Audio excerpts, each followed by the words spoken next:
Assalamualaikum warahmatullahi wabarakatuh. Kembali lagi bersama saya Pak Rudi di channel Rudi Hartono.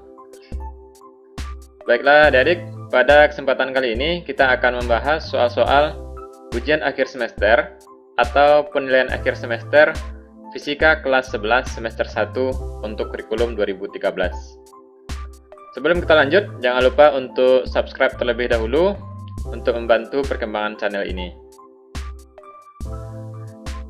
Kita lihat soal pertama.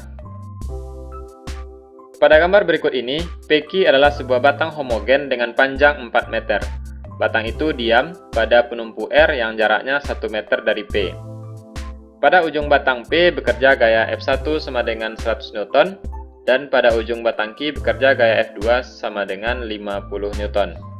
Jika berat batang 150 Newton, maka torsi di R adalah. Baiklah adik-adik, soal ini berkaitan dengan torsi ya. Torsi atau momen gaya ya.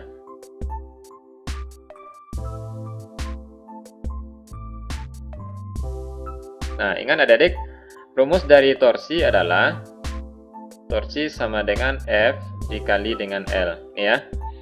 Nah, kemudian yang harus kita pahami juga tentang aturan tanda pada arah torsi ini. Nah, jika arah putaran torsi searah jarum jam,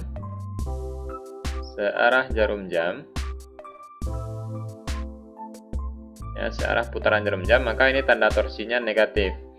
Kemudian berlawanan dengan putaran jarum jam, tandanya positif ya. Ini kita gunakan untuk menghitung resultan torsi yang bekerja pada suatu benda, berarti jumlah torsinya lebih dari 1. Nah, langkah pertama adalah kita gambarkan dulu semua gaya yang ada pada batang ini, kemudian kita tentukan arahnya ya. F1 sudah, berarti ini arahnya ke sini ya. Jadi cara menentukan arah putaran torsi itu adik-adik, kita belokkan gaya ini ke poros. Jadi porosnya sekarang di sini ya. Nah, berarti belokkan ke sini, berarti ini searah jarum jam, berarti ini negatif.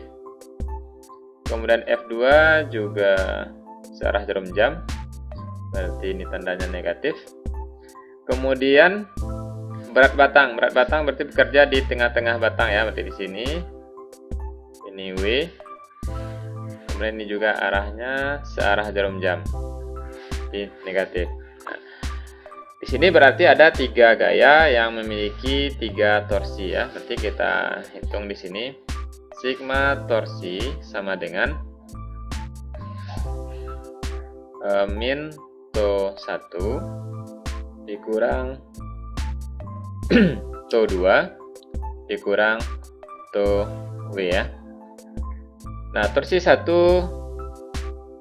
kita ganti dengan F1 dikali L1 dikurang F2 dikali L2 dikurang W dikali LW ya. Nah, langsung kita ganti nilai yang ada di soal. F1 nilainya 100. Nah, L ini adalah jarak dari gaya ke poros. Nah, berarti jarak dari P ke R ini 1 meter dikurang F2 50 dikali L3, berarti dari Q ke R, karena panjang batang 4 meter, P ke R sudah 1, berarti R ke Q 3 ya, dikurang W nya 150 dikali, nah karena W berada di tengah-tengah batang, berarti tengah ke P 2 ya, 2 dikurang 1 berarti 1,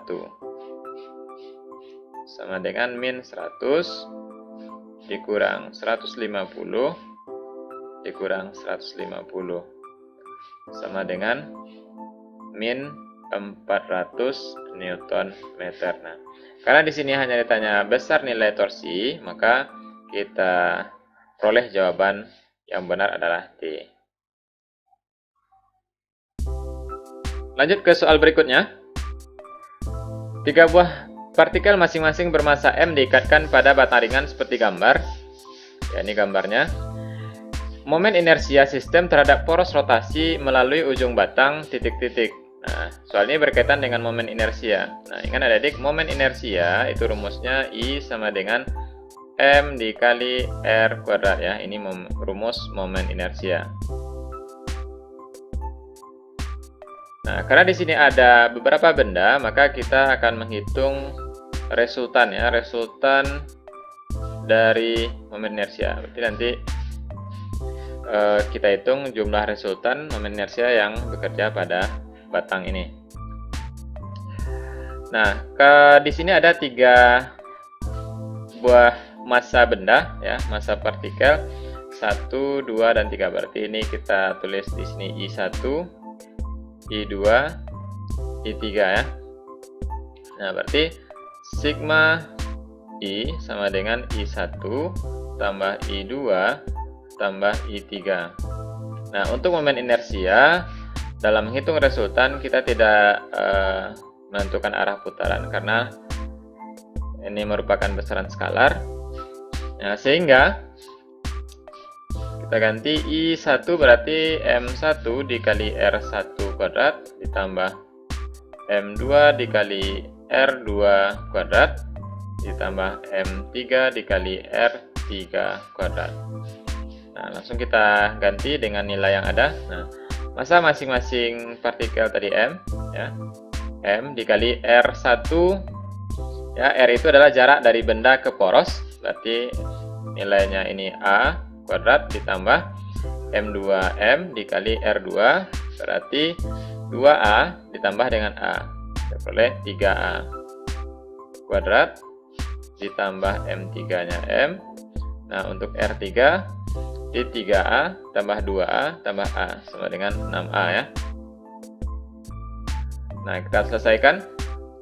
MA kuadrat ditambah, ini kita boleh 9 MA kuadrat ditambah ini 36 MA kuadrat. Nah, kita jumlahkan, kita peroleh hasil 46 MA kuadrat. Nah, jawabannya adalah E ya. Sebuah bola pejal bermassa 5 kg dengan I sama dengan 2/5 mr kuadrat menggelinding dari keadaan diam menuruni bidang miring dari ketinggian 7 meter dari tanah. Besarnya energi kinetik benda adalah. Nah, dalam menghitung energi kinetik benda pada bidang miring ini bisa kita selesaikan dengan 2 cara.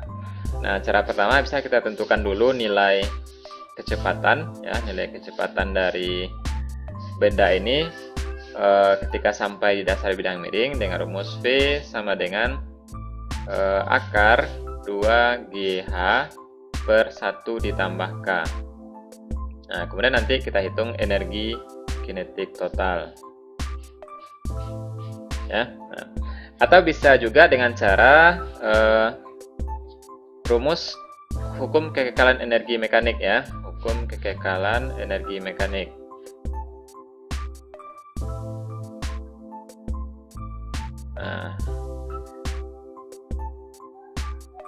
Nah, untuk soal ini kita cobakan hukum kekekalan energi mekanik karena ini yang proses yang diinginkan pada soal seperti ini ya, dimana hukum kekekalan energi mekanik untuk benda menggelinding ya, kita tulis di sini energi mekanik di posisi awal sama dengan energi mekanik nanti di posisi akhir. Jadi kalau kita gambarkan ya,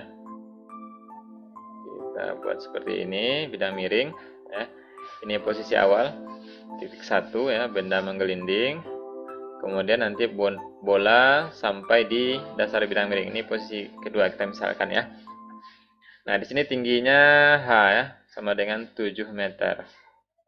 Nah, untuk energi mekanik 1 itu terdiri dari energi potensial 1 ditambah EK total 1 sama dengan EP2 ditambah energi kinetik total kedua.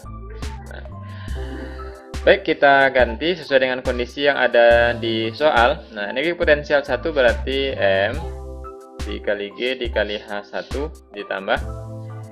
Nah, energi kinetik total 1 karena benda pada posisi awal ini dalam keadaan diam berarti V-nya 0. Nah, maka energi kinetiknya juga 0 ya. Kinetik juga 0. Ini kita ganti dengan 0 sama dengan EP2. Nah, karena benda 2 pada posisi 2 ini benda sudah sampai di dasar, maka di sini hanya sama dengan 0. Nah, karena H sama dengan 0, maka energi potensial otomatis 0.